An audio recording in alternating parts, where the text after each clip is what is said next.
Some folks say money can't buy happiness, but they've never tried being rich and lonely at the same time.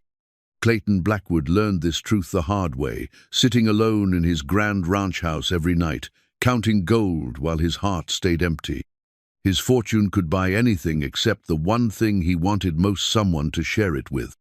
When Miss Eleanor Harper stepped off the stagecoach with nothing but a worn suitcase and big dreams of teaching the town's children, she had no idea her life was about to change forever. Clayton made her an offer that shocked everyone. "I'll share my fortune, and you'll share my bed." But when survival forces them together, will a deal born of desperation bloom into something neither expected? Before we jump back in, tell us where you're tuning in from, and if this story touches you, make sure you're subscribed, because tomorrow I've saved something extra special for you. The morning sun painted Silver Creek in shades of amber and dust, its rays catching the weathered buildings that lined the main street like tired sentinels keeping watch over another day in the high desert of Nevada Territory. Eleanor Harper stepped down from the stagecoach, her worn leather boots meeting the hard-packed earth, with a determination that belied the meager contents of her carpet bag. The teaching certificate, tucked carefully between her few dresses, represented everything she owned of value in this world, a piece of paper that declared her qualified to shape young minds, though it couldn't guarantee her a place to do so. The driver handed down her trunk with more care than its battered appearance warranted, and Eleanor pressed a precious dime into his weathered palm, despite knowing she could hardly afford the gesture. In her previous life back in Philadelphia, such kindness would have been automatic, expected. Here in the territories, every coin mattered, every decision carried weight that could determine whether she would eat that week or sleep with a roof over her head. Silver Creek spread before her like a promise written in timber and adobe, its single main street flanked by establishments that served the practical needs of frontier life. Murphy's General Store occupied the largest building, its porch sagging under the weight of barrels and crates that spoke of goods hauled hundreds of miles across dangerous terrain. The Silver Dollar Saloon stood opposite, its bat-wing doors already swinging with the day's first customers, miners and ranch hands seeking liquid courage for whatever challenges awaited them. But it was the sight at the far end of town that stopped Eleanor's breath. Rising like something conjured from a fever dream, the Blackwood Ranch House commanded the landscape with architectural grandeur that seemed almost defiant in its refinement. 3 stories of carefully crafted timber and stone, with wraparound porches that caught the morning light and threw it back in golden waves. Even from this distance, Eleanor could see the careful attention to detail-carved railings, painted shutters, and windows that sparkled with cleanliness that spoke of household staff and careful maintenance. "First time seeing the Blackwood place?" asked a voice behind her. Eleanor turned to find a woman about her own age, though the sun and wind of frontier life had etched lines around her eyes that spoke of laughter and worry in equal measure. She wore a practical calico dress with sleeves rolled to her elbows and an apron that bore the honest stains of morning cooking. "I'm Sarah Mitchell," the woman continued, extending a work-roughened hand. "My husband Tom runs the livery stable. You must be the new schoolteacher we've been hearing about." "Eleanor Harper," she replied, accepting the handshake and finding unexpected strength in Sarah's grip. "Though I haven't actually secured a position yet. I came hoping there might be work for someone with teaching credentials." Sarah's expression grew thoughtful as she studied Eleanor's face. "Oh, there's need, that's certain. Most of the children hereabouts can barely read their own names, and their parents work too hard to teach them much beyond how to survive. But finding the means to pay a teacher proper wages, that's where the difficulty lies." Eleanor's heart sank slightly, though she tried to keep her disappointment from showing. The journey west had consumed most of her savings, and the letter of recommendation from her previous position couldn't be converted into ready currency. "Perhaps there's other work available?" "I'm not afraid of honest labor." "There's always work for willing hands," Sarah agreed. "Mrs. Coleman at the boarding house could probably use help with washing and mending. Doesn't pay much, but it includes room and board. You'll want to speak with her directly, though she can be particular about her tenants." As if summoned by their conversation, a severe-looking woman emerged from a two-story building that Eleanor recognized as the boarding house by its multiple windows and commercial air. Mrs. Coleman possessed the bearing of someone accustomed to making quick judgments about character. Her steel-grey hair pulled back in a bun so tight it seemed to lift her eyebrows permanently. "Miss Harper, I presume?" Mrs. Coleman's voice carried the authority of someone who had managed difficult situations for many years. "I received word you might be seeking accommodation. I run a respectable establishment. No drinking, no loud conversation after 8 o'clock, and rent paid weekly in advance." Eleanor calculated quickly in her head, weighing her remaining funds against the unknown duration of her job search. "Your terms seem reasonable. Might I inquire about the possibility of earning my keep through domestic work?" Mrs. Coleman's expression softened slightly, recognizing the careful pride that prevented Eleanor from begging despite obvious financial strain. "I could use help with laundry and room maintenance. It wouldn't cover full rent, but we might work out an arrangement."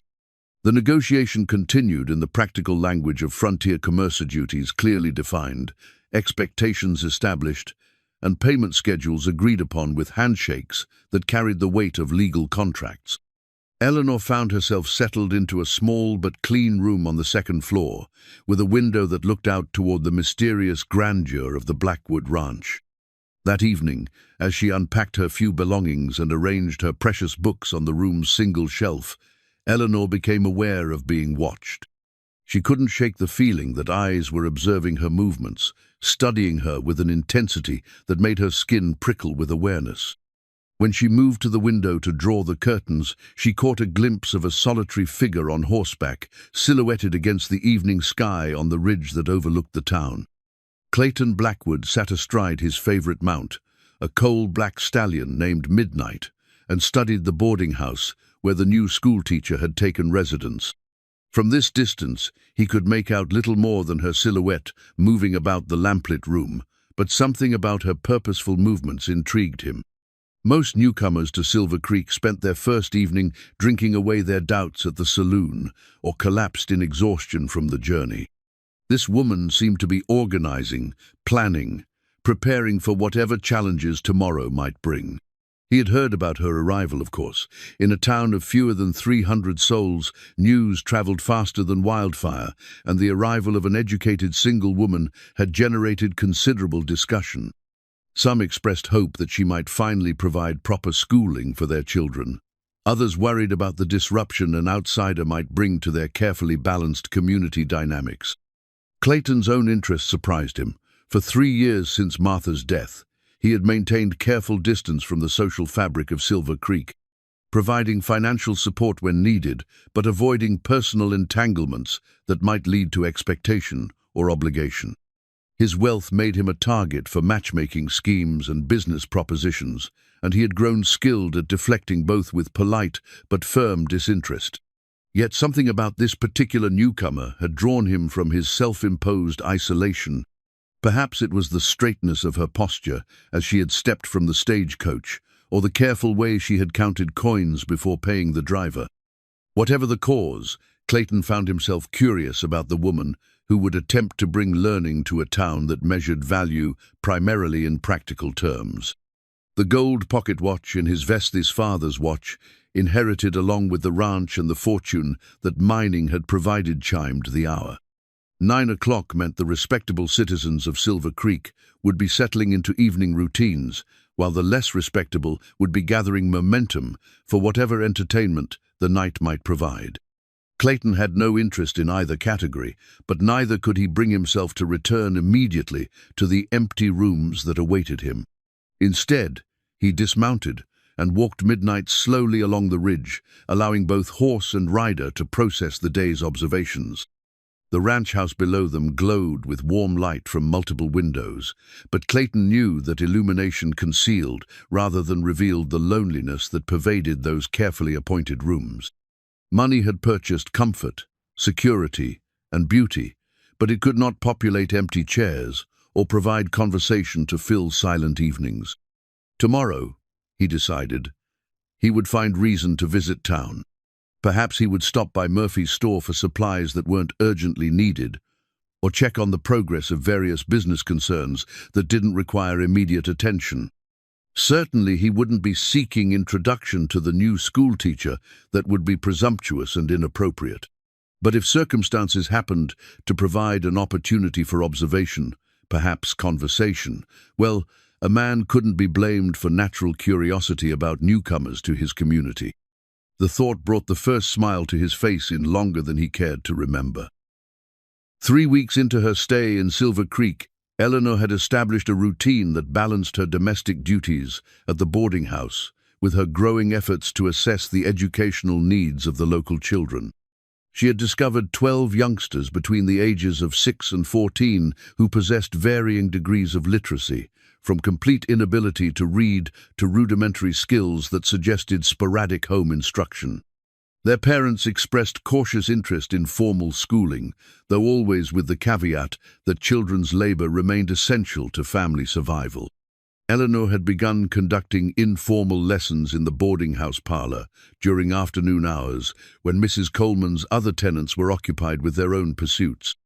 She used her precious collection of Books McGuffey's readers, a worn arithmetic primer, and several volumes of classic literature to introduce the children to the basics of reading, writing, and mathematical calculation. The work brought her deep satisfaction, even as it highlighted the challenges facing anyone who hoped to establish formal education in a frontier community. The morning that would change everything began with Mrs. Coleman's sharp knock on Eleanor's door, accompanied by a tone that suggested unpleasant business ahead. Eleanor opened the door to find her landlady holding an official-looking envelope, her expression grave. "This came for you yesterday evening," Mrs. Coleman said, extending the envelope with obvious reluctance. "I hoped it might be correspondence from family, but the return address suggests otherwise."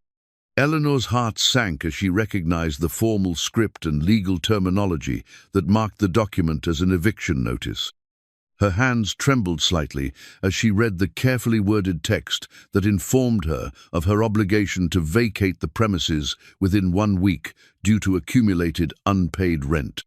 The domestic work she had been performing had helped, but it hadn't been sufficient to cover her full expenses, and the gap had grown larger each week despite her careful economizing. "Mrs. Coleman," Eleanor began, but the older woman raised a hand to stop her. "I've let it go as long as I could, dear. You're a good worker and decent company, but I can't run this establishment on good intentions. The other tenants pay their rent in full and on time, and it wouldn't be fair to them if I made exceptions." Eleanor understood the logic even as it threatened to destroy her carefully constructed new life. She had no family to turn to, no resources beyond her teaching certificate and the few possessions she had brought west. Returning to Philadelphia was impossible both financially and for reasons she preferred not to examine too closely. She was, quite literally, trapped between her past and an uncertain future. The situation grew worse when she arrived at the informal school session that afternoon to find only 3 children waiting instead of the usual 8.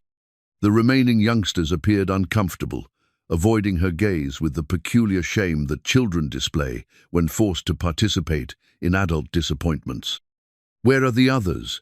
Eleanor asked gently. 8-year-old Timothy Morrison, the brightest of her students, looked at his shoes before answering. "Pa says we can't come anymore. Says there's no point learning book stuff when there ain't going to be a proper school anyway." Eleanor's stomach clenched with understanding. News of her financial difficulties had apparently spread through the close-knit community, and parents were withdrawing their children rather than invest time and energy in lessons that might disappear without warning. She couldn't blame them for their practicality, even as it felt like watching her dreams crumble in real time. That evening, she sat in her room writing letters to schools in distant towns, hoping to find a position that would allow her to start over somewhere else. The process felt like admitting defeat, abandoning not only her own hopes, but the children who had begun to discover the joy of reading and the power of numbers to make sense of their world. She was startled from her letter writing by a soft knock on her door. Expecting Mrs. Coleman with additional unwelcome news, She was surprised to find Sarah Mitchell standing in the hallway, her expression sympathetic but determined. "Eleanor, might we talk privately?" Eleanor invited her in, grateful for any human companionship that didn't involve financial obligations or professional disappointments. Sarah settled into the room's single chair, while Eleanor perched on the edge of the bed, both women maintaining the careful courtesy that frontier life demanded even in times of crisis. "I heard about your troubles." Sarah began without preamble. "Tom and I talked it over, and we might have a suggestion, though it's not something I'd normally recommend to a respectable young woman." Eleanor felt her pulse quicken. "I'm listening." "Clayton Blackwood has been asking questions about you around town, casual-like, but persistent. Wants to know about your teaching methods, your plans for a school, how you're settling into Silver Creek life. Tom thinks he might be interested in providing financial backing for education in the community." "That would be wonderful," Eleanor said, though something in Sarah's tone suggested complications ahead. "It would be if that's all he had in mind." Sarah chose her words carefully. "But Clayton Blackwood is a lonely man, with more money than sense and no family to spend it on. Word is, he's considering making you a proposition that goes beyond funding a schoolhouse." Eleanor felt her cheeks burn with understanding. "What sort of proposition?" "The kind that would solve your immediate problems but create others you might not have considered." Sarah leaned forward, her voice dropping to a conspiratorial whisper. "Marriage of convenience, most likely. His money and protection in exchange for companionship and social standing. It's not unheard of in the territories, and it wouldn't necessarily be dishonorable if both parties understood the terms." The room fell silent except for the ticking of the small clock on Eleanor's dresser. The suggestion hung between them like a bridge across a chasm, visible, potentially useful, but requiring a leap of faith that might end in disaster. "Has he spoken to you directly about this?" Eleanor asked. "Not yet, but Tom says he's been riding past the boarding house most evenings, and he came into the store twice this week, asking casual questions about your situation. A man like Clayton Blackwood doesn't take that kind of interest in someone's welfare without having intentions." Eleanor stood and walked to the window, looking out toward the distant ranch house that glowed like a beacon in the gathering darkness. The building represented security, comfort, and resources that could transform not only her own life, but the educational prospects of every child in Silver Creek. It also represented a form of dependence that went against every principle of independence she had fought to maintain. "What would you do in my situation?" Sarah joined her at the window, both women studying the lights that marked Clayton's domain. "I can't answer that, Eleanor. But I can tell you that Clayton Blackwood is considered an honorable man, even if he's a solitary one. He treated his first wife well, by all accounts, and he's never been known to take advantage of his position in the community. If he makes you an offer, it would likely be genuine and fair, according to his understanding of such things." The conversation continued past the boarding house's official quiet hour, two women weighing impossible choices in the language of practical frontier wisdom. When Sarah finally left, Eleanor remained at the window long into the night, watching the distant lights and wondering whether security might be worth the sacrifice of sovereignty, whether companionship might grow into something deeper given time and patience. The eviction notice lay on her dresser like a countdown to decision day, its legal language marking the boundary between her current independence and whatever future awaited beyond the point of no return. Eleanor spent the following day in a state of careful deliberation, weighing her dwindling options against the specter of complete destitution. The eviction notice allowed her 5 more days to find alternative arrangements, and her inquiries about positions in other towns had yielded only polite rejections or suggestions that she reapply during the spring hiring season. The arithmetic of survival had become brutally simple, except whatever proposition Clayton Blackwood might offer, or face the prospect of leaving Silver Creek with no destination and insufficient funds for travel. That evening, as she sat in the boarding house parlor, attempting to maintain her usual appearance of composure, Mrs. Coleman approached with news that quickened Eleanor's pulse. "Mr. Blackwood is here to see you," the landlady announced, her tone carefully neutral. "I've shown him into the front parlor." Eleanor's hands moved automatically to smooth her hair and straighten her dress, though she knew that no amount of primping could disguise the worn fabric or careful mending that marked her garments as those of someone living on severely limited means. She made her way to the parlor with measured steps, reminding herself that dignity remained her most valuable possession, regardless of external circumstances. Clayton Blackwood stood with his back to the door, studying a daguerreotype on the mantel that showed Mrs. Coleman's late husband in his Union Army uniform. When he turned at Eleanor's entrance, she was struck by the careful attention he had paid to his appearance, clean-shaven, dressed in a well-tailored black suit that spoke of custom work and expensive fabric, his dark hair recently trimmed and carefully combed. Yet despite the formal presentation, his eyes held an uncertainty that surprised her. "Miss Harper," he said, offering a slight bow that managed to convey respect without condescension. "Thank you for agreeing to see me." "Mr. Blackwood." Eleanor settled into the chair. Mrs. Coleman had arranged to provide maximum propriety, noting how Clayton remained standing until she was seated. "I understand you wish to speak with me." Clayton's right hand moved unconsciously to his vest pocket, where the outline of his father's gold pocket watch was visible against the dark fabric. The gesture struck Eleanor as nervous rather than ostentatious, as if he were drawing comfort from something familiar in an unfamiliar situation. "I've been observing your work with the local children," he began, his voice carefully modulated to carry through the room without seeming loud or aggressive. "Their parents speak highly of your teaching methods, and I've seen marked improvement in several youngsters who previously showed little interest in learning." Eleanor felt a flutter of hope that perhaps Sarah's interpretation had been incorrect, that Clayton's interest might be purely philanthropic. "Thank you. The children are eager to learn when given proper encouragement and materials." "Indeed." Clayton moved to the window, gazing out toward the main street where evening shadows gathered between the buildings. "I've been considering the possibility of funding a proper schoolhouse for Silver Creek, perhaps with living quarters attached for the teacher. The investment would benefit the entire community." "That would be wonderful," Eleanor said, though something in his tone suggested complications ahead. Clayton turned from the window, and Eleanor saw that his expression had grown more serious, almost pained. When he spoke again, his words came slowly, as if each one required careful consideration. "However, I find myself in the position of requiring something in return for such an investment. Not financial compensation, you understand, but a form of companionship that I've been lacking since my wife's death." Eleanor's breath caught, but she remained silent, allowing him to continue. "I'm not a young man, Miss Harper, nor am I given to romantic illusions. What I'm proposing is a practical arrangement that would benefit both parties while maintaining the respect and propriety that our community expects."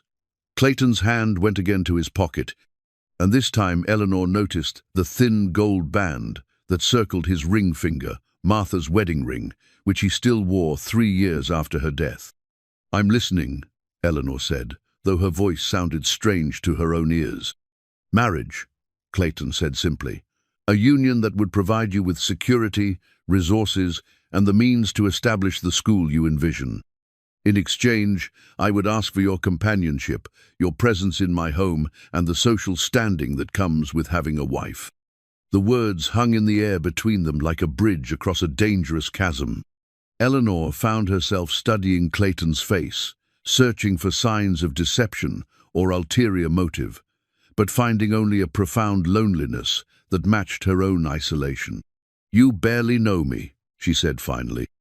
"True," Clayton acknowledged. "But I know enough. You're educated, principled, and dedicated to work that matters. You've shown courage in coming west alone, and compassion in your treatment of the children. These qualities suggest character that I admire." Eleanor stood and moved to the window where Clayton had been standing, looking out at the street where a few late travelers made their way toward home or entertainment. The view provided her with time to process the magnitude of what was being offered, not just personal security, but the means to accomplish everything she had dreamed of since receiving her teaching certificate. "What would you expect from such an arrangement?" she asked without turning around. "Companionship," Clayton repeated. "Someone to share meals with, to discuss the day's events, to provide the social interaction that makes a house feel like a home." "I would not expect," he paused, searching for delicate language. "I would not presume intimacies beyond what you might choose to offer freely." Eleanor turned to face him, surprised by the careful respect in his voice. "And if such intimacies never developed? Then we would have a partnership based on mutual benefit and respect. I believe such arrangements can be satisfying in their own way, particularly when both parties understand the terms clearly." The conversation continued for another hour, with Clayton outlining the practical details of his proposal, a formal wedding ceremony that would satisfy community expectations, living arrangements at the ranch that would provide Eleanor with her own space and independence, and financial backing for a school that would serve children throughout the valley. Eleanor asked careful questions about expectations, boundaries, and the possibility of dissolving the arrangement if it proved unsatisfactory to either party. When Clayton finally took his leave, he pressed a small velvet box into Eleanor's hand. "My mother's engagement ring," he explained. "If you decide to accept my proposal, it would honor me if you would wear it. If not, please keep it as a token of my admiration for your work with the children." Eleanor waited until she heard his horse's hoofbeats fade into the distance before opening the box. The ring was beautiful in its simplicity, a single pearl surrounded by small diamonds, set in white gold that caught the lamplight and threw it back in gentle sparkles. It was the ring of a woman who had been loved and cherished, not merely accumulated as a symbol of wealth. That night, Eleanor lay awake, weighing the proposal against her remaining alternatives. Marriage to a stranger represented a form of surrender, an acknowledgement that her independence had proven insufficient to sustain her dreams. Yet it also represented opportunity, the chance to build something meaningful from the foundation of mutual respect and shared purpose that Clayton had described. By morning, she had reached her decision. Eleanor's acceptance of Clayton's proposal moved through Silver Creek's social circles with the speed typical of frontier communities, where personal business became public knowledge within hours rather than days. The formal marriage contract that Clayton's lawyer drew up specified terms that protected both parties. Eleanor would retain ownership of her personal belongings and teaching materials, while Clayton would provide housing, living expenses, and funding for educational endeavors. Most importantly, the document outlined provisions for annulment should either party find the arrangement unsatisfactory after a trial period of 1 year. The contract's existence scandalized some of the more traditional residents, who felt that marriage should be based on romantic attachment rather than practical considerations. Others, particularly the women who understood the limited options available to unmarried females in the territories, expressed quiet approval of Eleanor's pragmatic choice. Sarah Mitchell proved especially supportive, helping Eleanor navigate the social complexities that surrounded unconventional unions. The wedding ceremony took place on a Thursday morning in the Silver Creek Community Church, with attendance limited to essential witnesses and community leaders. Eleanor wore her best dresser navy blue wool with careful alterations that disguised its age, while Clayton appeared in formal attire that emphasized his role as the community's most prosperous citizen. Reverend Patterson conducted the service with appropriate gravity, though Eleanor noticed his careful choice of words that emphasized companionship and mutual support rather than passionate devotion. Moving her belongings to the Blackwood Ranch required only a single wagon trip, a fact that highlighted the modest scope of her worldly possessions. The ranch house proved even more impressive up close than it had appeared from town. 3 stories of carefully crafted architecture that spoke of both wealth and refined taste. Clayton guided her through the public rooms with obvious pride, pointing out details that revealed his deep investment in creating a beautiful living space. The library occupies most of the second floor, he explained, opening double doors to reveal a room that took Eleanor's breath away.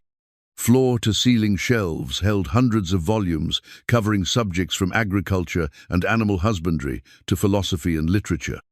Comfortable reading chairs were positioned near windows that provided excellent natural light, while a massive stone fireplace promised cozy evenings during the harsh winter months. "This is magnificent," Eleanor breathed, moving toward the shelves with the reverence of someone who had always treasured books but had owned precious few. Clayton's face brightened at her obvious pleasure. "Please consider these entirely at your disposal. I've always found that books improve with sharing, and many of these volumes have been lonely for someone who might appreciate their contents." Eleanor's rooms occupied a corner of the second floor that provided both privacy and access to the main living areas. Clayton had obviously given careful thought to her comfort, furnishing the space with feminine touches that suggested he had sought advice from women in the community. Fresh flowers graced the writing desk, and the wardrobe was spacious enough to accommodate a much more extensive collection of garments than Eleanor currently possessed. "I hope these accommodations suit your needs," Clayton said, lingering in the doorway with obvious uncertainty. "If you require changes or additions, please don't hesitate to speak freely." Eleanor tested the firmness of the bed and examined the quality of the furnishings, finding everything far superior to anything she had experienced during her adult life. "This is more than adequate, Mr. Blackwood. Thank you for your thoughtfulness." "Clayton," he corrected gently. "We're married now, after all, even if the circumstances are unusual." The first weeks of their cohabitation passed with careful politeness that gradually evolved into something approaching comfortable routine. Clayton proved to be an early riser who enjoyed beginning each day with coffee and the previous day's newspaper, which arrived by mail from Sacramento with predictable delays. Eleanor discovered that he was a thoughtful conversationalist who asked genuine questions about her teaching plans and listened carefully to her responses. Meals presented the greatest challenge to their developing relationship, as both struggled to navigate the intimacy of shared dining without the foundation of romantic attachment that typically made such moments natural. Eleanor had grown accustomed to eating quickly and efficiently during her time at the boarding house, while Clayton clearly had experience with more formal dining customs that required leisurely conversation and attention to social niceties. "Tell me about your family," Clayton requested during their third dinner together, as Eleanor carefully cut her portion of roasted chicken into precisely equal pieces. "There's little to tell," Eleanor replied, her tone suggesting that the subject carried complications she preferred to avoid. "My parents died when I was 16, and I have no siblings. I supported myself through teaching positions until I decided to come west." Clayton sensed the careful editing in her response, but respected her privacy too much to press for details. "I'm sorry for your loss. Family connections provide stability that's difficult to replace." Eleanor looked up from her plate, studying Clayton's face with new attention. "What about your family? You've mentioned your father's business interests, but little else." Clayton's expression grew thoughtful as he considered how much personal history to share with this woman, who was legally his wife, but remained emotionally a stranger. "My father built the mining operation that became the foundation of our wealth. He was a practical man who believed in hard work and careful planning. My mother provided the cultural refinement that he lacked. She insisted on books, music, and education, despite the frontier setting." "And Martha?" Eleanor asked gently. Clayton's hand moved unconsciously to his wedding ring, a gesture that Eleanor had observed whenever the conversation touched on emotional subjects. "Martha was my childhood friend, who became my wife. She died giving birth to our son, who lived only 3 days. They're buried together in the family cemetery on the ridge behind the house." The conversation grew quiet as both contemplated the weight of loss that had shaped their current circumstances. Eleanor understood now why Clayton maintained careful emotional distance, not from coldness, but from the self-protection that comes after devastating grief. After dinner, they established a routine of spending an hour in the library before retiring to their separate rooms. Clayton, would read aloud from various books, his voice carrying the measured cadence of someone accustomed to public speaking. Eleanor proved to be an engaged listener who asked thoughtful questions and offered occasional insights that revealed the depth of her education. These evening sessions gradually became the cornerstone of their developing relationship. Literature provided neutral ground where they could explore ideas and emotions without the pressure of personal revelation. Through discussions of fictional characters and literary themes, they began to understand each other's values, fears, and aspirations in ways that direct questioning might never have achieved. One evening, as Clayton finished reading a particularly moving passage from a novel about frontier life, Eleanor surprised him with a question that revealed her growing comfort with their arrangement. "Do you ever regret your proposal?" she asked. "Has this experiment proven worthwhile, or have you simply acquired an expensive housekeeper with intellectual pretensions?" Clayton closed the book carefully, using the time to formulate a response that would be both honest and encouraging. "I regret nothing," he said finally. "You've brought life to this house in ways I hadn't anticipated. The sound of your voice, the sight of your books mingled with mine on the shelves. Even the small changes you've made to the household routine of these things remind me that isolation isn't the only way to honor Martha's memory." Eleanor felt something shift in her chest at his words, a warmth that had nothing to do with the fire crackling in the hearth. Perhaps respect and companionship might indeed prove sufficient foundation for the partnership they were building. Perhaps, given time, something deeper might grow from such carefully tended beginnings. 2 months into their marriage, Eleanor discovered that Clayton possessed depths of character that his reputation as a successful but solitary businessman had not revealed. The transformation began when she found him one morning in the library, carefully pressing wildflowers between the pages of his father's leather-bound Bible. The sight stopped her in the doorway, struck by the tenderness with which he handled both the delicate blooms and the sacred text. "I'm sorry," Eleanor said, beginning to withdraw. "I didn't mean to intrude." "Please," Clayton said, looking up with an expression that held none of his usual careful reserve. "I'd welcome your opinion on whether these specimens are properly positioned to dry without damaging the pages." Eleanor approached slowly, curious about this unexpected side of her husband's character. The Bible lay open to Ecclesiastes, and she could see that Clayton had been adding to a collection that already included several varieties of desert flowers, each carefully labeled with dates and locations in his precise handwriting. "Martha started this collection," Clayton explained, his voice carrying a gentleness that Eleanor rarely heard during their formal dinner conversations. She believed that pressing flowers in Scripture would help preserve both the beauty of God's creation and the wisdom of His Word. "After she died, I continued the practice. It seemed a way of honoring her memory while maintaining the connection she felt between faith and nature."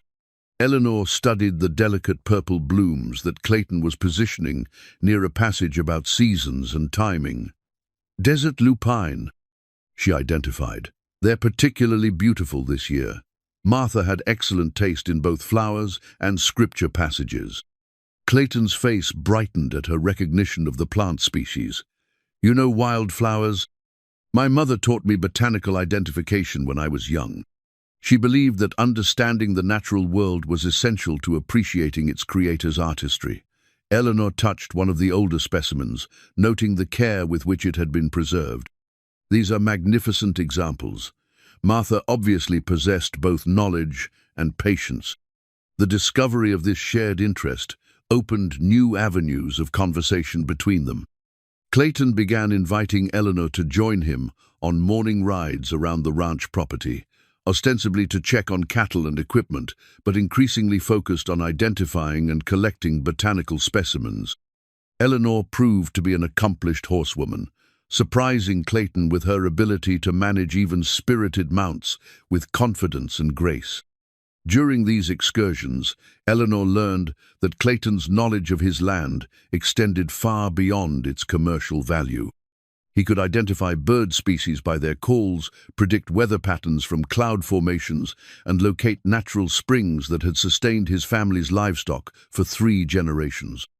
His relationship with the land was intimate and reverential, that of a steward rather than merely an owner. My father taught me that wealth means nothing if you don't understand what sustains it, Clayton explained one morning as they paused beside a creek that wound through a grove of cottonwood trees. This water comes from snowmelt in the mountains 40 miles north. The grass here grows differently because of mineral deposits left by ancient floods. Understanding these connections makes the difference between success and failure in ranching. Eleanor found herself genuinely fascinated by these lessons in practical ecology. Her academic education had included natural sciences, but Clayton's knowledge was rooted in daily observation and generational wisdom that textbooks couldn't provide. She began bringing a notebook on their rides, recording both botanical observations and Clayton's insights about land management and animal behavior. The transformation in their relationship became apparent to the ranch hands who worked Clayton's property.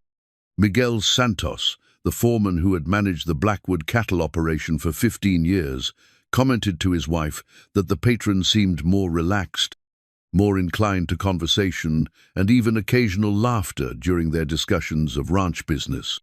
"The Senora brings him peace," Miguel told Maria as they prepared their evening meal in the small house that Clayton provided for his married employees. He speaks of her teaching plans with pride, and he smiles when her name comes up in conversation.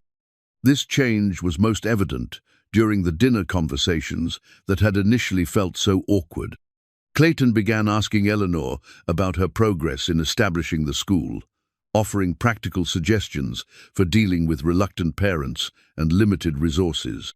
When Eleanor mentioned her frustration with one particular family's resistance to formal education, Clayton surprised her with both understanding and strategy. "The Hendersons value practical skills above book learning," he said thoughtfully, "but their youngest boy, Tommy, has real aptitude for mathematics. If you could demonstrate how arithmetic might help them calculate feed costs or plan crop rotations, they might see education as useful rather than ornamental." Eleanor stared at him across the dinner table, struck by the insight. "How did you know about Tommy's mathematical abilities?" Clayton's cheeks colored slightly. "I may have observed some of your teaching sessions from a distance. I hope you don't consider that intrusive." "You've been watching the children's lessons?"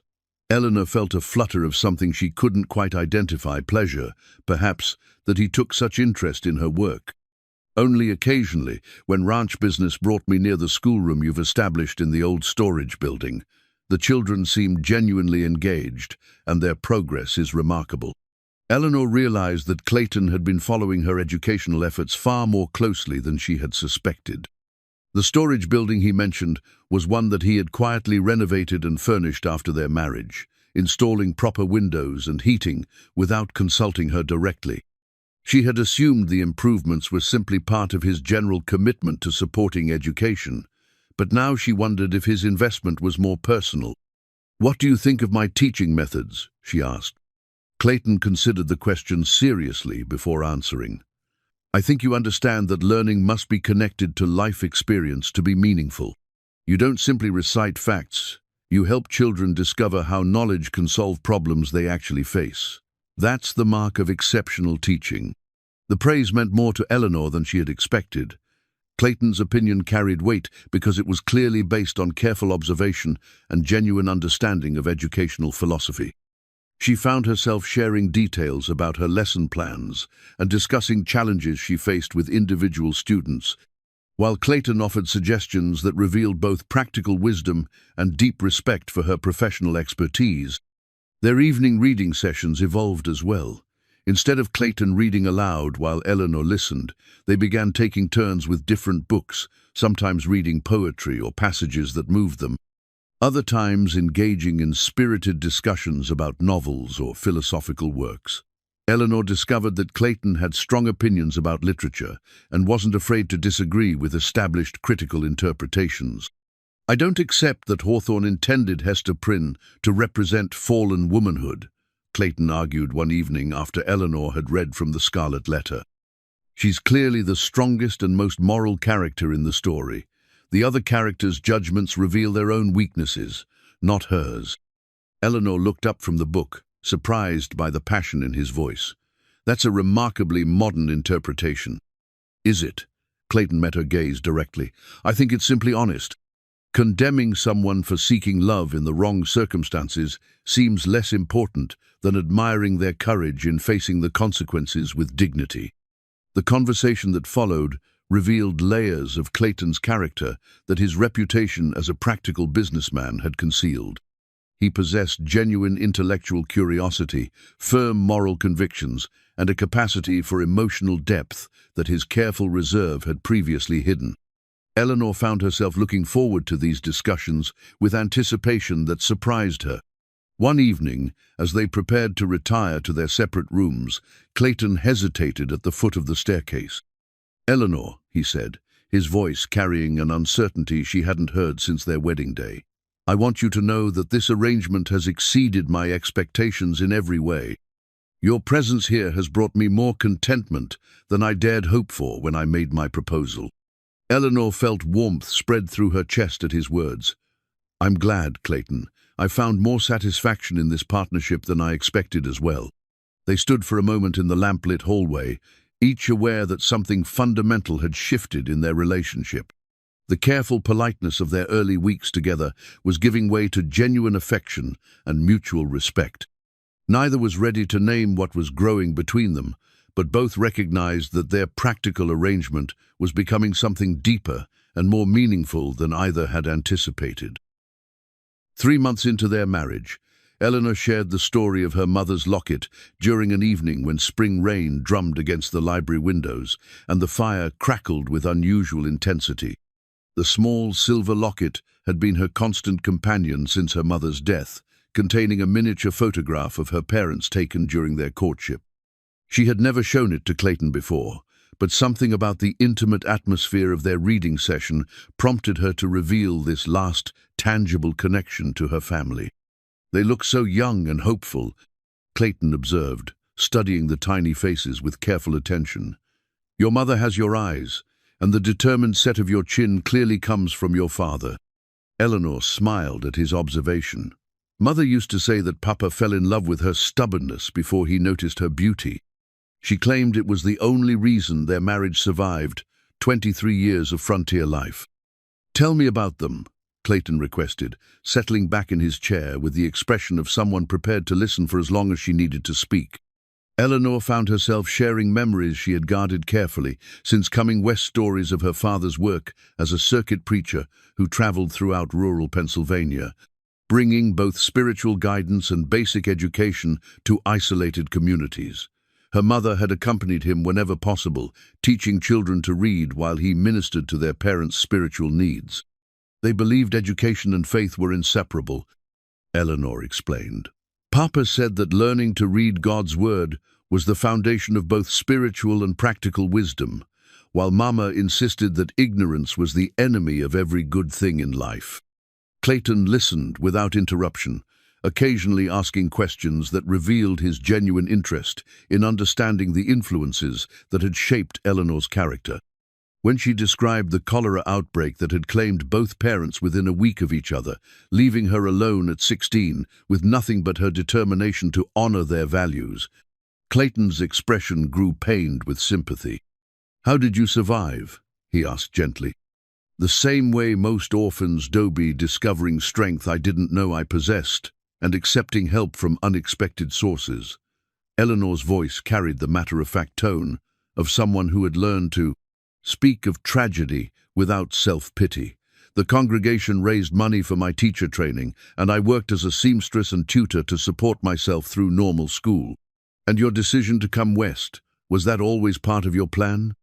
Eleanor hesitated, recognizing that her answer would require sharing details she had successfully avoided since arriving in Silver Creek.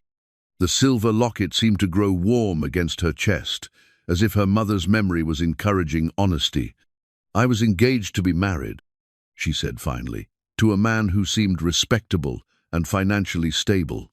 I thought it was the practical choice security in exchange for companionship, much like our own arrangement. Clayton's attention sharpened, though his expression remained carefully neutral. What changed your mind? I discovered that his understanding of marriage was quite different from mine. He expected a wife who would defer to his judgment in all matters, including how I spent my time and what friendships I maintained.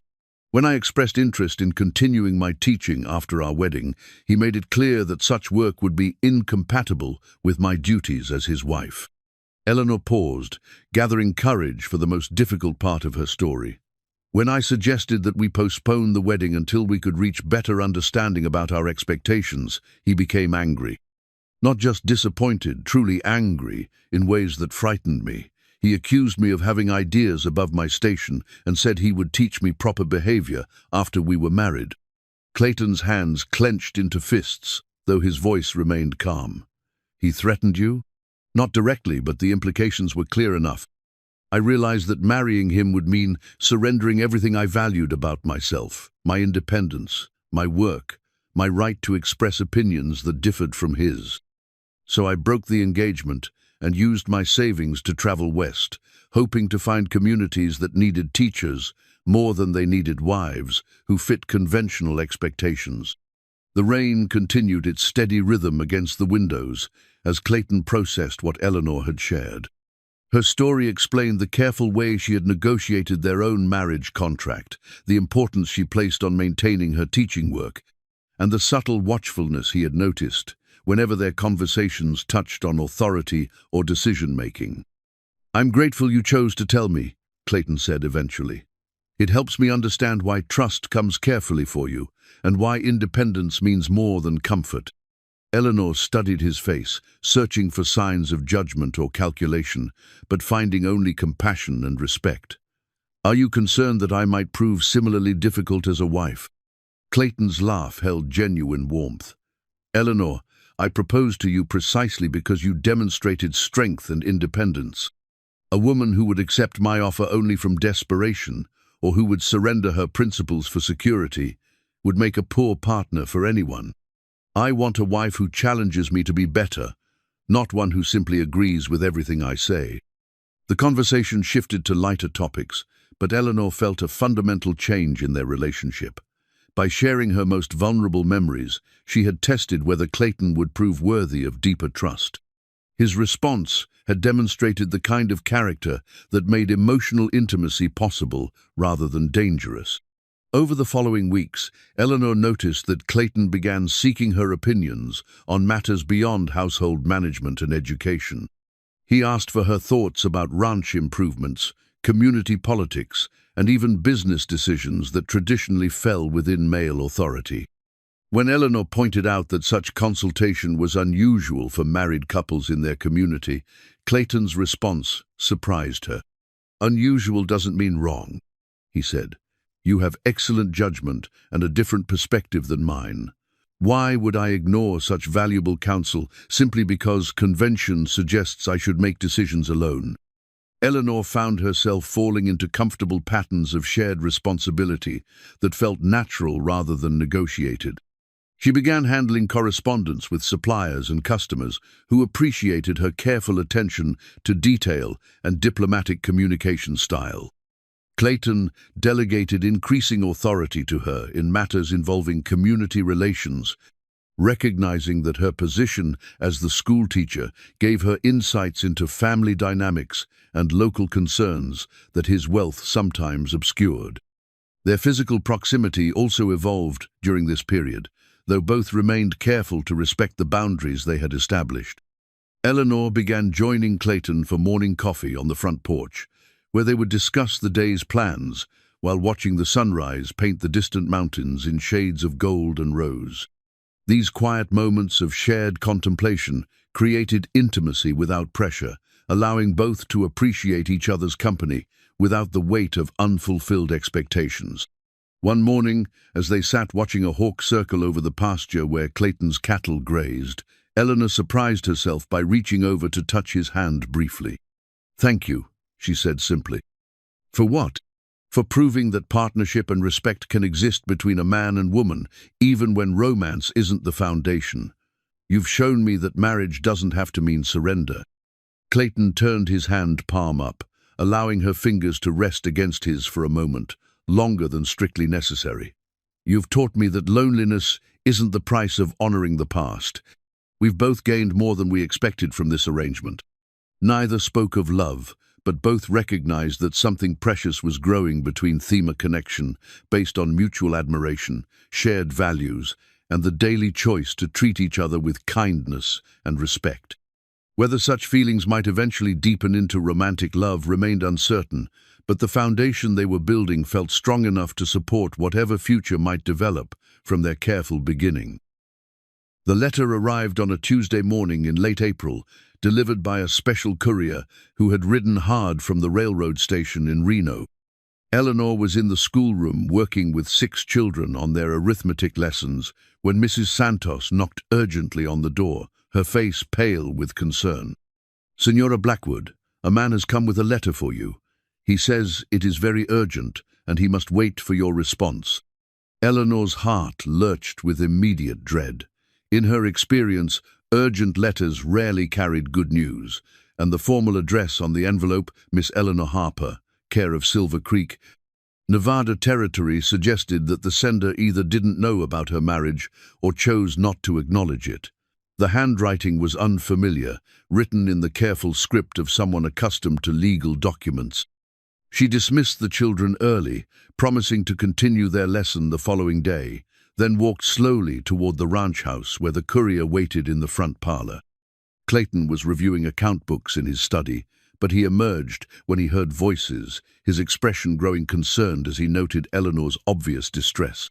"What's wrong?" he asked immediately. Eleanor held up the unopened letter with hands that trembled slightly. "I don't know yet, but I fear it concerns my past in ways that might affect our future." Clayton gestured toward the library, offering privacy for whatever news the letter might contain. Eleanor settled into her favorite reading chair, while Clayton took a position near the window, close enough to provide support, but far enough away to respect her privacy if she needed to process difficult information alone. The letter was from a Pinkerton detective named William Morrison, hired by someone identified only as "my client," to locate Eleanor Harper, formerly of Philadelphia, Pennsylvania. The language was professional and carefully neutral, but Eleanor could feel menace behind the formal phrases. "Miss Harper," the letter began, "my client has retained my services to locate your current whereabouts and assess your circumstances. He has reason to believe you departed Philadelphia without properly concluding certain personal obligations, and he wishes to discuss these matters with you directly. I have traced your movements to the Nevada Territory and will arrive in Silver Creek within the week to speak with you personally. I trust you will make yourself available for this conversation, as my client is most eager to renew your acquaintance." Eleanor's face went white as she read, and Clayton moved immediately to her side. "What is it?" he asked. His voice, carrying the controlled calm that Eleanor had learned, indicated serious concern. "My former fiancé has hired a detective to find me," Eleanor whispered. "He's coming here." Clayton's expression darkened as Eleanor explained the letter's contents and what she knew about Reginald Ashworth's character and determination. When she had broken their engagement, he had threatened legal action, claiming she had damaged his reputation and business prospects by rejecting him publicly. The threats had seemed empty, at the time desperate attempts to manipulate her into reconsidering, but apparently his anger had festered during the months since her departure. "What kind of man hires detectives to pursue a woman who has clearly chosen to end their relationship?" Clayton asked, his voice tight with controlled anger. "The kind who believes women are property to be claimed, rather than people with the right to make their own choices," Eleanor replied bitterly. "Reginald convinced himself that I would eventually see reason and return to him. My continued absence has apparently challenged that assumption." Clayton read the letter carefully, his business experience helping him decode the implications behind the detective's careful language. "This Morrison fellow is being deliberately vague about the personal obligations your former fiancé claims you left unfulfilled. That suggests he's hoping to intimidate you into compliance rather than pursuing legitimate legal claims." "What should I do?" Eleanor asked, though she feared she already knew the answer. "We should prepare for his arrival and make clear that you are no longer available for whatever reunion he has in mind," Clayton said firmly. "You're my wife now, under the protection of both law and community standing. Even if he arrives with legal documents, he can't simply take you away against your will." Eleanor felt a wave of gratitude for Clayton's immediate support, but also growing fear about the complications that Reginald's arrival might bring to their carefully constructed life. "You don't understand how persistent he can be, or how convincing. He's wealthy, well-connected, and accustomed to getting what he wants through legal manipulation and social pressure. Then he's about to learn that such tactics have limited effectiveness in the territories." Clayton replied with grim satisfaction. "Out here, a man's character matters more than his connections, and women have more legal protections than they might enjoy in eastern cities." Over the following days, Clayton proved his commitment to Eleanor's protection through both practical preparation and emotional support. He consulted with the territorial judge about Eleanor's legal status as a married woman, confirming that her husband's consent would be required for any legal proceedings that might affect her person or property. He also spoke privately with Sheriff Martinez about the situation, ensuring that local law enforcement understood the circumstances surrounding the detective's impending visit. Eleanor found herself touched by the extent of Clayton's protective measures, but also troubled by the potential consequences for their marriage. Their relationship had been built on mutual respect and careful negotiation of boundaries, not on her need for masculine protection from external threats. She worried that Reginald's arrival might transform Clayton from partner to protector, fundamentally altering the dynamic they had worked so hard to establish. "I don't want you to fight my battles for me," she told him one evening as they discussed strategy for handling the detective's visit. "I'm not fighting your battles," Clayton replied. "I'm standing with you as you fight them yourself. There's a difference." Eleanor studied his face, searching for signs that he was merely saying what he thought she wanted to hear. Instead, she found the same steady resolve that had characterized his approach to every challenge they had faced together. "What if he has legal grounds to force my return? What if my marriage to you isn't sufficient to protect me from whatever claims he might make?" Clayton took her hands in his touch gentle but firm. "Then we'll face those challenges together, as partners should. But Eleanor, you need to understand, what started as a practical arrangement has become much more important to me than mere convenience. I will not allow anyone to take you away or harm you, not because I own you, but because I care deeply about your well-being and happiness."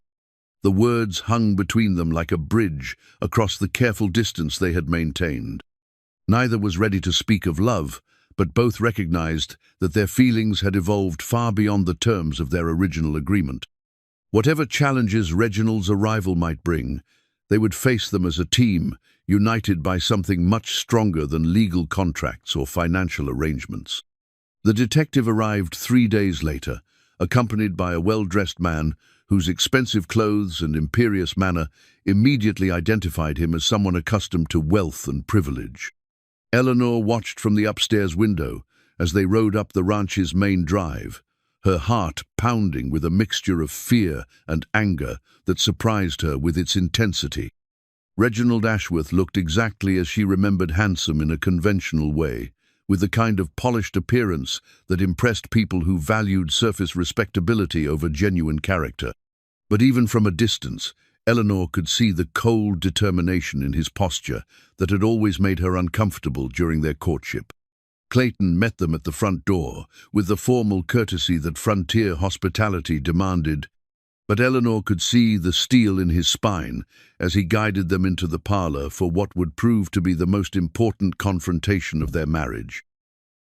Eleanor descended the stairs with measured steps, her hand trailing along the polished banister that Clayton's careful maintenance kept smooth and gleaming. She had chosen her clothing deliberately, the navy blue dress that she had worn for their wedding, altered now to fit better and accessorized with the pearl engagement ring that Clayton's mother had worn decades earlier. Every detail of her appearance announced her status as a married woman of respectability and means. Clayton stood as she entered the parlor, his gesture of respect both genuine and strategic. The two visitors remained seated, a breach of courtesy that spoke volumes about their attitude toward both Eleanor and the social conventions that governed frontier society. Reginald Ashworth looked exactly as Eleanor remembered, well-groomed, with the kind of confident bearing that impressed people who mistook arrogance for strength. "Eleanor," Reginald said, rising belatedly and offering a smile that didn't reach his eyes. "You look well. Frontier life appears to agree with you." "Mr. Ashworth," Eleanor replied, her voice carefully neutral, "this is unexpected." "I should hope so," Reginald said with forced joviality. "I've traveled considerable distance to discuss the misunderstanding that led to your sudden departure from Philadelphia. I'm confident we can resolve these matters quickly and return to our original plans." Eleanor felt Clayton's presence beside her like an anchor in stormy weather. His Colt .45 revolver, his father's gun, rested in its holster at his hip, a reminder that frontier justice operated under different rules than the legal maneuvering that Reginald preferred. The weapon had been his father's during the war, carried through battles that had tested men's courage and character in ways that drawing-room politics never could. "I'm afraid there's been no misunderstanding," Eleanor said firmly. "I made my position clear when I ended our engagement. I have since married Mr. Blackwood, and I'm quite content with my current circumstances." The detective, Morrison, spoke for the first time since Eleanor's arrival. "Mrs. Blackwood, my client has reason to believe that your marriage may not be entirely voluntary. If you're being coerced or threatened, I'm authorized to provide protection and safe passage back to Philadelphia." Clayton's laugh held no humor. "Coerced? By offering her security, respect, and the means to pursue her teaching career? That's an interesting definition of coercion, Mr. Morrison." Reginald's mask of civility began to slip. "Come now, Eleanor. Surely you can't prefer this rustic existence to the life I offered you in Philadelphia. I'm prepared to overlook your temporary lapse in judgment and honor our original understanding." "Our original understanding," Eleanor repeated, her voice growing stronger with each word, "involved my surrender of everything I valued about myself in exchange for your financial support. Mr. Blackwood has offered me partnership rather than possession. I know which I prefer." The conversation continued for another hour, with Reginald alternately pleading and threatening, while Morrison took careful notes that Eleanor suspected would be used to support whatever legal action they might pursue. Clayton remained mostly silent, allowing Eleanor to speak for herself, while making his support unmistakably clear through his presence and occasional pointed questions about the visitor's legal authority in territorial matters. When the formal discussion concluded without the resolution that Reginald had obviously expected, he requested private accommodations in town to consider his options. Sheriff Martinez, who had arrived during the conversation at Clayton's invitation, offered to escort them to the boarding house and ensure they understood local customs regarding the treatment of married women. After the visitors departed, Eleanor and Clayton sat in the library, trying to process what had occurred and prepare for whatever might come next. The fire crackled in the hearth, throwing dancing shadows across the walls, lined with books that had become symbols of their shared intellectual life. "He won't give up easily," Eleanor said, her voice carrying the weariness of someone who had hoped never to deal with such complications again. "Reginald sees my rejection as a challenge to be overcome rather than a decision to be respected." Clayton studied the flames, his expression thoughtful. What legal claims might he actually have? "You mentioned that he threatened legal action when you ended the engagement." Eleanor explained the basis of Reginald's possible claims breach of promise suits that some states allowed when engagements were broken. Financial obligations related to wedding preparations that had been undertaken before she left, and social contracts that he claimed gave him rights to her person and property. Most of these claims would be difficult to pursue in territorial courts, but Reginald had connections that might allow him to pressure federal authorities or eastern courts with jurisdiction over contracts made in Philadelphia. "The real danger isn't legal proceedings," Eleanor said. It's that he'll find ways to make our life here so difficult that I'll eventually agree to return with him just to protect you and the community from his harassment." Clayton's expression hardened with determination. "Eleanor, I want you to understand something clearly. I didn't propose marriage to you as a charitable gesture or temporary convenience. What we've built together matters to me in ways I'm only beginning to understand. I won't allow anyone to destroy what we've created, regardless of the cost or effort required to protect it." Eleanor felt her heart skip at the intensity in his voice. "Clayton, I can't ask you to sacrifice your standing in the community or risk legal troubles for my sake. If Reginald can make a compelling case for his claims, perhaps I should." "No." Clayton's interruption was gentle but absolute. "We made vows to each other, Eleanor, even if they weren't motivated by romantic love. Those vows meant something to me then, and they mean even more now. You're my wife, my partner, and my friend. I will not abandon you to spare myself inconvenience." Over the following days, Clayton's commitment to Eleanor's protection manifested in both practical preparations and emotional support that revealed the depth of his feelings. He consulted with lawyers in Carson City about territorial law and federal jurisdiction, arranged for character witnesses who could testify to Eleanor's contentment and voluntary participation in their marriage, and quietly asked for support from community leaders who respected both his judgment and Eleanor's contributions to local education. Miguel Santos proved particularly valuable in these preparations, as his network of contacts throughout the territory provided information about Reginald's activities and intentions. The detective had been asking questions in town about Clayton's business practices and Eleanor's behavior, apparently hoping to find evidence of impropriety that might support claims of coercion or fraud.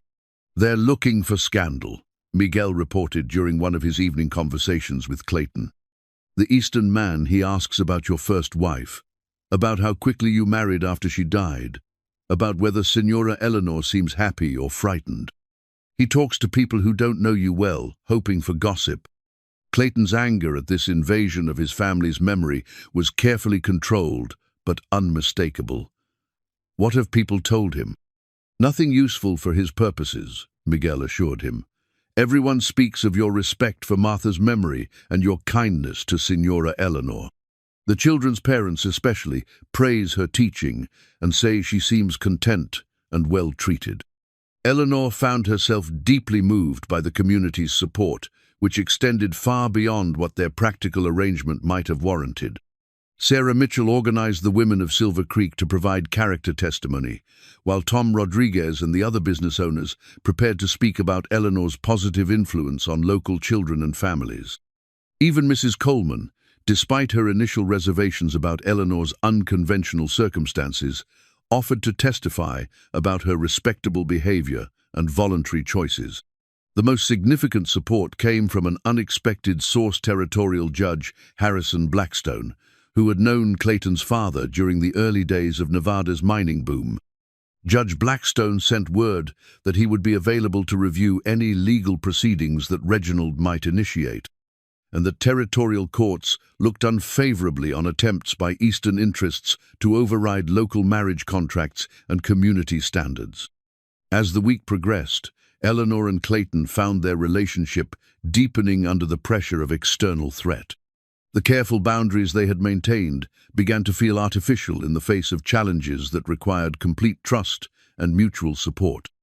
Eleanor began joining Clayton for his morning rides around the ranch property, not just for botanical collecting, but for the private conversations that helped them coordinate their strategy and provide emotional reassurance.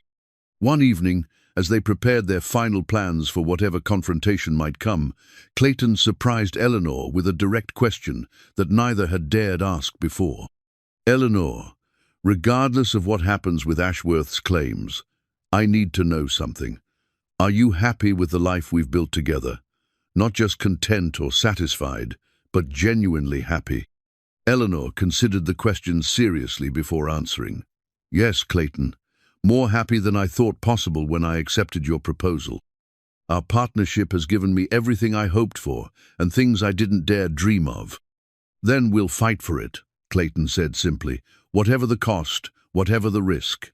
Some things are worth defending with everything a man has. The final confrontation was set for the following morning, when Reginald and his detective would present their formal demands and Eleanor would give her definitive response. Both Eleanor and Clayton knew that their answer would determine not only the immediate crisis, but the future of their marriage and their place in the Silver Creek community.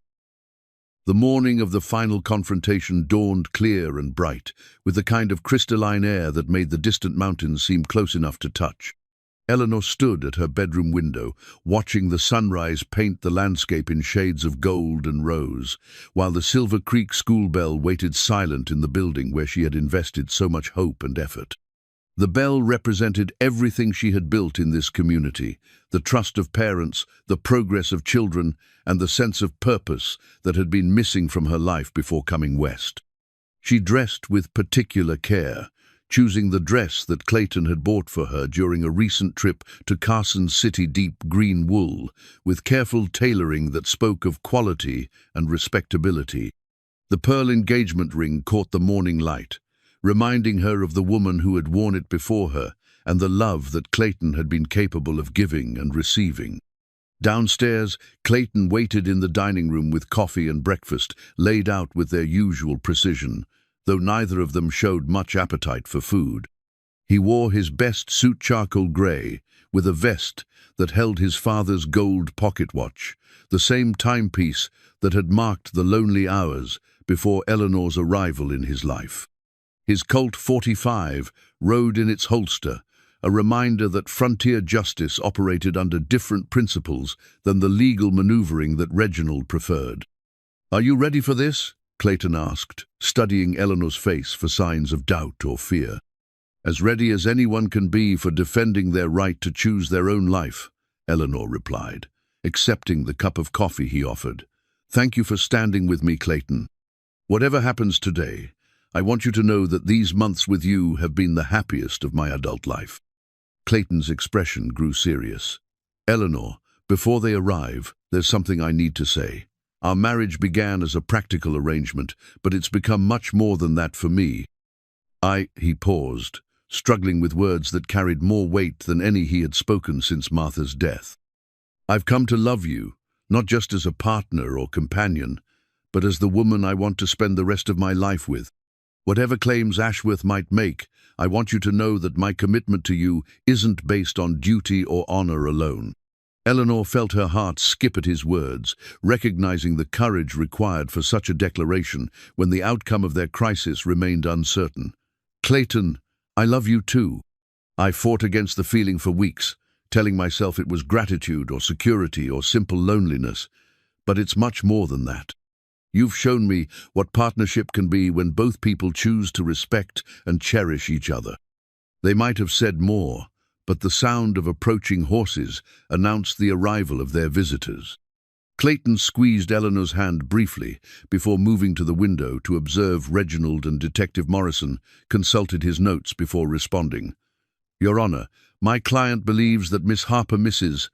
Blackwood, was in desperate financial circumstances when this marriage occurred. Such desperation might constitute duress, particularly if she was pressured into the arrangement by threats of destitution." Eleanor rose from her chair, her voice carrying the authority she had developed through months of teaching and community leadership. "Mr. Morrison, I was indeed facing financial difficulties when I accepted Clayton's proposal. However, I was free to seek other solutions employment elsewhere, assistance from charitable organizations, or return to Philadelphia to face whatever consequences my broken engagement might have brought. I chose to marry Clayton because I respected his character and believed we could build a meaningful partnership together." "Respect and partnership," Reginald scoffed. "Eleanor, you're an educated woman with refined sensibilities. How can you prefer this rustic existence to the cultured life I offered you in Philadelphia? I'm prepared to establish you in a proper household with servants and social position that matches your breeding. Because this rustic existence includes something your offer never provided," Eleanor replied, her voice growing stronger with conviction. The right to be treated as an equal partner rather than an ornamental possession. Clayton consults me about decisions that affect our life together. He supports my teaching work rather than seeing it as competition for his authority. He treats me as someone whose opinions and feelings matter, not as someone whose primary value lies in silent compliance with his wishes. The school bell outside began to chime the hour 9 o'clock, when Eleanor's students would normally gather for their morning lessons. The sound seemed to underscore everything she had built in Silver Creek, the trust and respect she had earned through her own efforts, rather than inherited through marriage to a wealthy man. "Mr. Ashworth," Judge Blackstone interjected, "what specific legal claims do you wish to pursue?" Mrs. Blackwood appears to be speaking freely and voluntarily about her circumstances. Reginald produced a leather portfolio containing legal documents. "Breach of promise, Your Honor. Eleanor agreed to marry me, accepted gifts and financial support during our courtship, and allowed me to make substantial expenditures for wedding preparations. Her sudden departure caused significant financial loss and damage to my social standing in Philadelphia. I returned your engagement ring and every gift you had given me," Eleanor countered. "I paid for my own travel west using money I had earned through my own work. I never accepted financial support from you beyond the social courtesies normal during courtship." Clayton spoke for the first time since the formal proceedings began. "Mr. Ashworth, even if territorial courts had jurisdiction over contracts made in Pennsylvania, which is questionable, you would need to prove that Mrs. Blackwood's departure was motivated by malice or fraud, rather than legitimate concern about your compatibility as marriage partners. Can you demonstrate such malice?" Reginald's carefully controlled demeanor finally cracked completely. "Compatibility? She's a schoolteacher with no family connections and limited prospects. I offered her social position, financial security, and respectability. Her rejection of such advantages can only be explained by mental instability or outside influence." The insult hung in the air like smoke from a pistol shot. Eleanor felt Clayton tense beside her, recognizing that Reginald had finally revealed his true character to everyone present. Sheriff Martinez shifted in his chair, his hand moving closer to his own weapon as the atmosphere in the room grew dangerous. "Mr. Ashworth," Eleanor said, her voice carrying ice-cold precision, "you've just demonstrated exactly why I was right to end our engagement.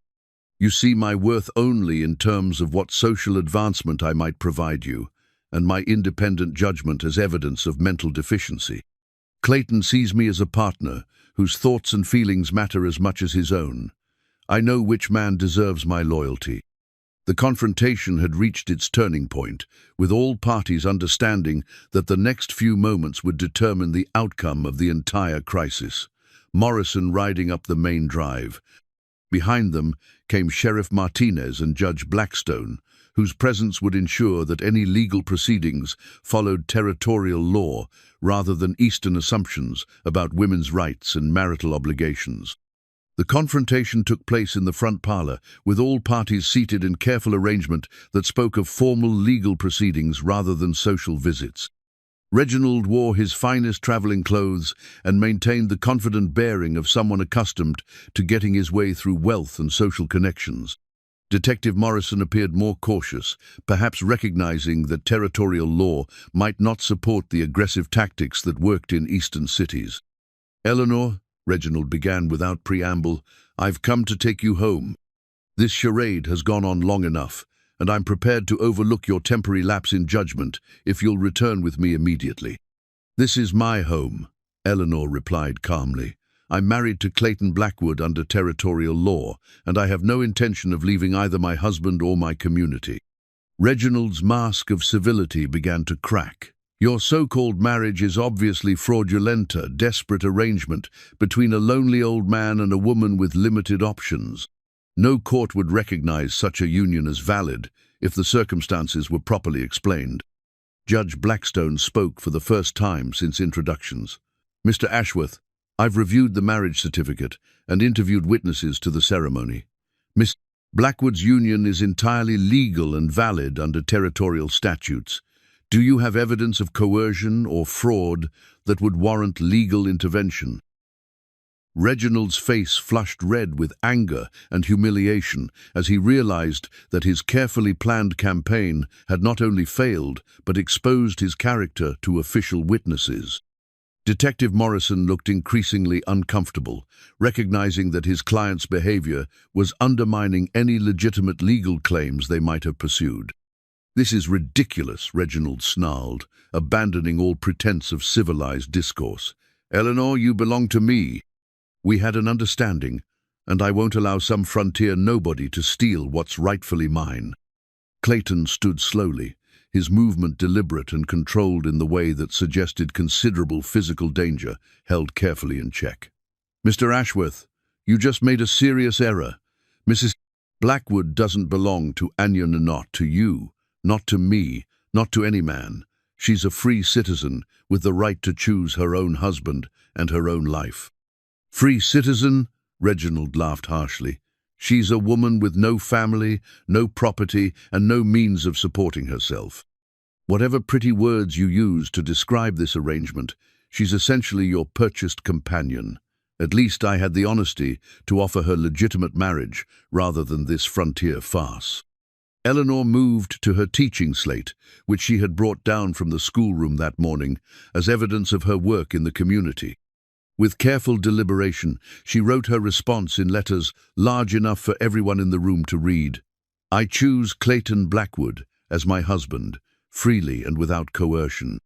"There," she said, setting down the chalk and facing Reginald directly. "My final answer, written in my own hand for all to witness. I am not your property, Mr. Ashworth. I never was, despite your assumptions. I am Clayton's wife by choice, and I will remain so as long as he'll have me." Reginald lunged forward as if to grab Eleanor's arm, but Clayton stepped between them with fluid motion that spoke of considerable physical training. Sheriff Martinez also moved, his hand now resting openly on his weapon. "Mr. Ashworth," the sheriff said calmly, "I strongly suggest you step back and remember where you are. Territorial law takes a dim view of men who attempt to manhandle women, regardless of any claims they might believe they have." Detective Morrison finally spoke up, his professional instincts overriding his client's emotions. "Reginald, this isn't going as we planned. Perhaps we should reconsider our options and pursue this matter through proper legal channels." "Proper legal channels?" Judge Blackstone interjected with dry humor. "Mr. Morrison, this is the proper legal channel. I'm the territorial judge with jurisdiction over marriage disputes in this county. Mrs. Blackwood has stated her position clearly and voluntarily, with witnesses present to confirm her competence and freedom of choice. Unless you have evidence of fraud, coercion, or mental incapacity, there are no grounds for legal intervention." Reginald's composure finally shattered completely. "Mental incapacity? Look at her choices. She's abandoned a comfortable life in civilization to live in this God-forsaken wilderness, teaching dirty children for a man who could afford to buy and sell every person in this pathetic town. If that's not evidence of mental instability, I don't know what is."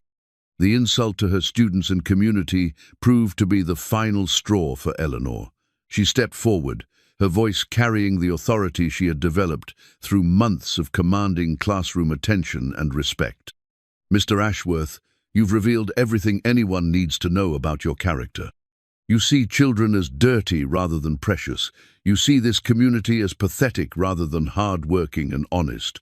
And you see my teaching as worthless rather than meaningful work that improves lives. Clayton values what I value: education, community, and the belief that every person deserves respect, regardless of their social position or financial circumstances." Sheriff Martinez stood, his patience clearly exhausted. "Mr. Ashworth, Detective Morrison, I'm going to escort you back to town now. Your business here is concluded, and Mrs. Blackwood has made her position clear. Any further harassment will be dealt with according to territorial law." "This isn't over," Reginald said, though his voice now carried the desperation of a man who recognized defeat. "I have connections, Eleanor. I can make life difficult for you and your husband in ways you can't imagine." Clayton's hand moved to his father's Colt, .45. though he made no move to draw the weapon. "Mr. Ashworth, I suggest you reconsider making threats against my wife. In Philadelphia, you might have social weapons at your disposal. Out here, men settle their differences more directly, and I was raised to protect what matters to me." The implied challenge hung in the air as Sheriff Martinez firmly guided the two visitors toward the door. Detective Morrison offered apologetic nods to Judge Blackstone and Clayton, clearly embarrassed by his client's behavior and eager to conclude their business in Silver Creek. As the sound of hoofbeats faded into the distance, Eleanor and Clayton stood together in the parlor, surrounded by the debris of confrontation, but also by the certainty that their marriage had been tested and proven strong.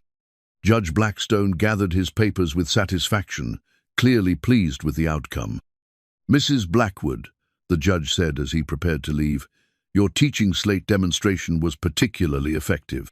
Written testimony carries considerable weight in legal proceedings, and your clear statement of choice will be on record should Mr. Ashworth attempt to pursue this matter further."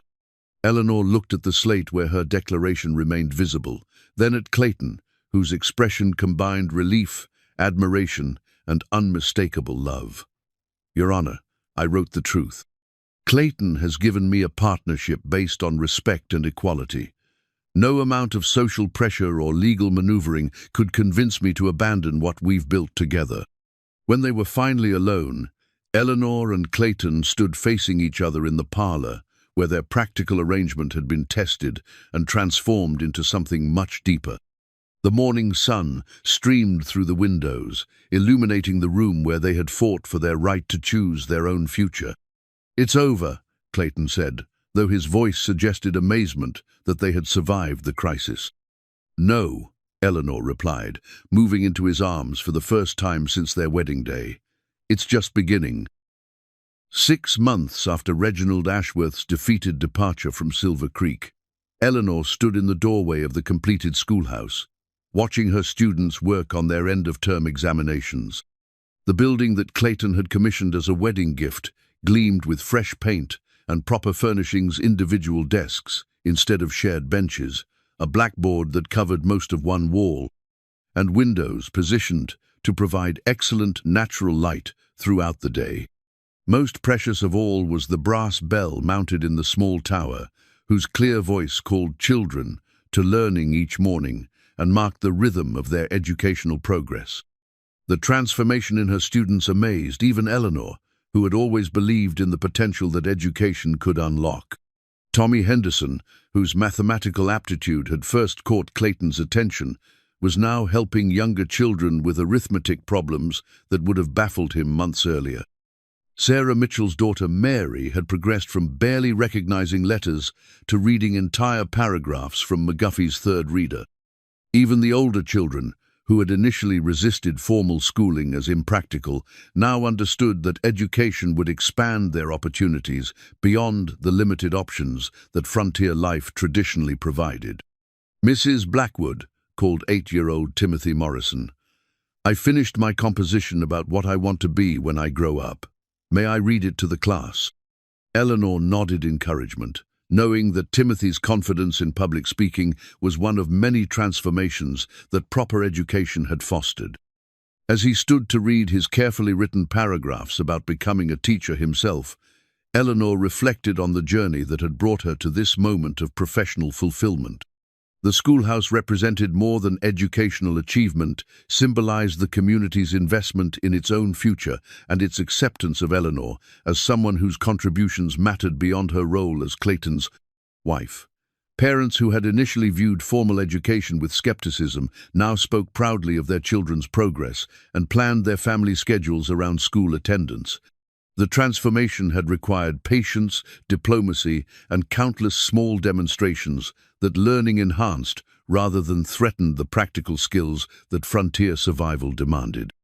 After dismissing the children for their summer recess, Eleanor walked slowly through the empty classroom, straightening desks and organizing materials for the fall term when enrollment would expand to include children from neighboring settlements. The work brought deep satisfaction, not just the visible evidence of learning, but the knowledge that she had helped plant seeds that would continue growing long after individual students had moved on to adult responsibilities. Clayton appeared in the doorway, his presence announced by the familiar sound of his boots on the wooden floor.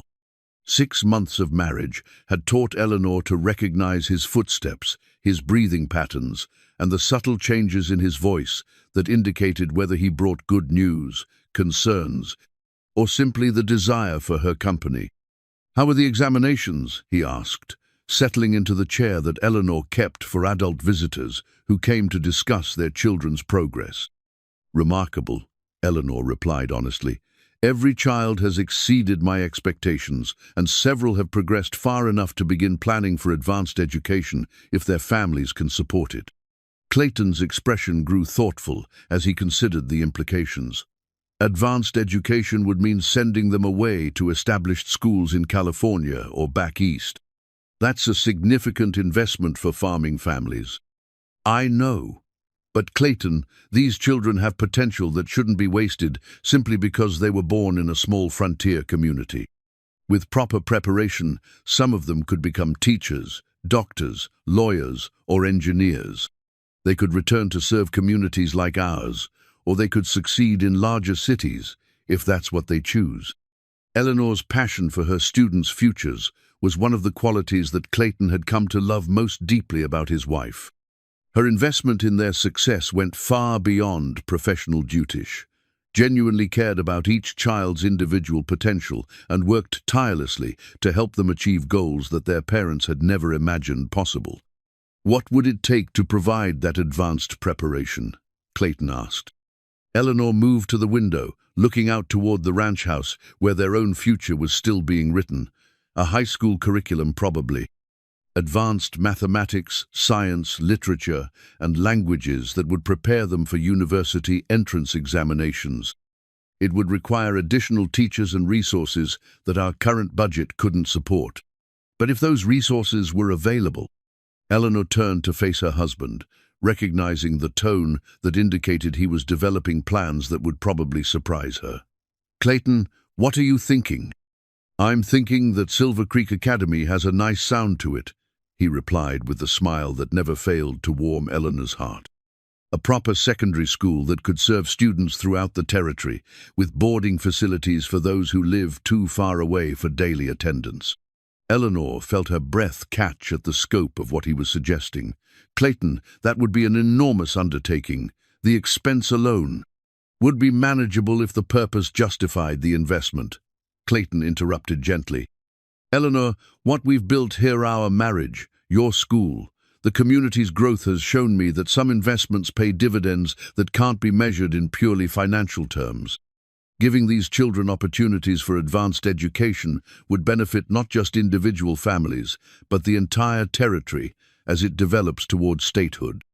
Eleanor moved to the desk where she kept her lesson plans and pulled out a folder containing correspondence from universities and colleges that had begun recruiting qualified students from Western territories. The letters represented possibilities that she had hardly dared consider, but that Clayton's proposal would make realistic options for her most promising students. "I've been thinking about this for months," she admitted, "but I thought it was too ambitious, too expensive, too complicated for a community like ours to support." Clayton joined her at the desk, studying the correspondence with the careful attention he brought to all business decisions. "Eleanor, 6 months ago I was a lonely man whose wealth meant nothing because I had no one to share it with. You've given me purpose and partnership that has transformed my understanding of what makes life meaningful. If I can use my resources to help you transform the educational opportunities available to children throughout this territory, then my father's mining fortune will finally serve a purpose worthy of the work that created it." That evening, as they sat in their library discussing plans for the proposed academy, Eleanor found herself marveling at the journey that had brought them from a practical arrangement to a partnership built on love, respect, and shared commitment to values larger than their individual needs. "Clayton," she said during a pause in their planning, "do you remember what you said in your original proposal, that you were offering a practical arrangement that would benefit both parties?" "I remember," Clayton replied, his voice carrying warmth that spoke of deep contentment. I also remember thinking I was being quite generous and far-sighted in my terms. Eleanor laughed, the sound filling the book-lined room with joy that would have seemed impossible during their carefully polite early weeks together. You had no idea what you were actually offering, did you? None whatsoever, Clayton agreed. I thought I was hiring a companion who would help fill the empty spaces in this house. Instead, I found a partner who filled empty spaces in my life that I hadn't even recognized. Eleanor moved to the window where she had stood on so many evenings, looking out toward the town where her students lived and learned and grew toward futures that would carry them far beyond the circumstances of their birth.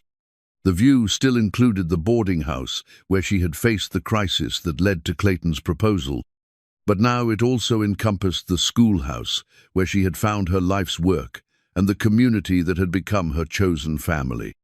In her jewelry box upstairs lay the simple gold wedding ring that Clayton had crafted himself during the weeks following their confrontation with Reginald, not because their original arrangement required it, but because he wanted to replace the practical contract of their early marriage with a symbol of chosen commitment and enduring love.